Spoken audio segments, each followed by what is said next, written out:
Hey there, my name's Mark Newman Kuzel. I'm President and CEO of Made in USA, and today I'm going to teach you how to remove candle wax from your carpet.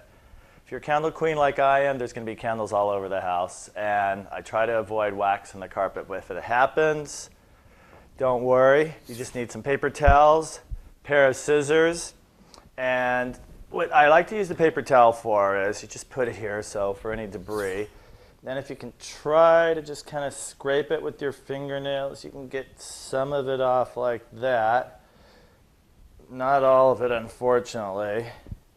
Some of my messy friends last night. Kind of cut that over there. Try not to ruin my 300-year-old rug that was passed down through the family. Got that. Just kind of fold it up a few times like that so it doesn't drop on your floor until you get to the trash. And that's how you remove candle wax from your carpet. I'm Mark Newman Kuzel.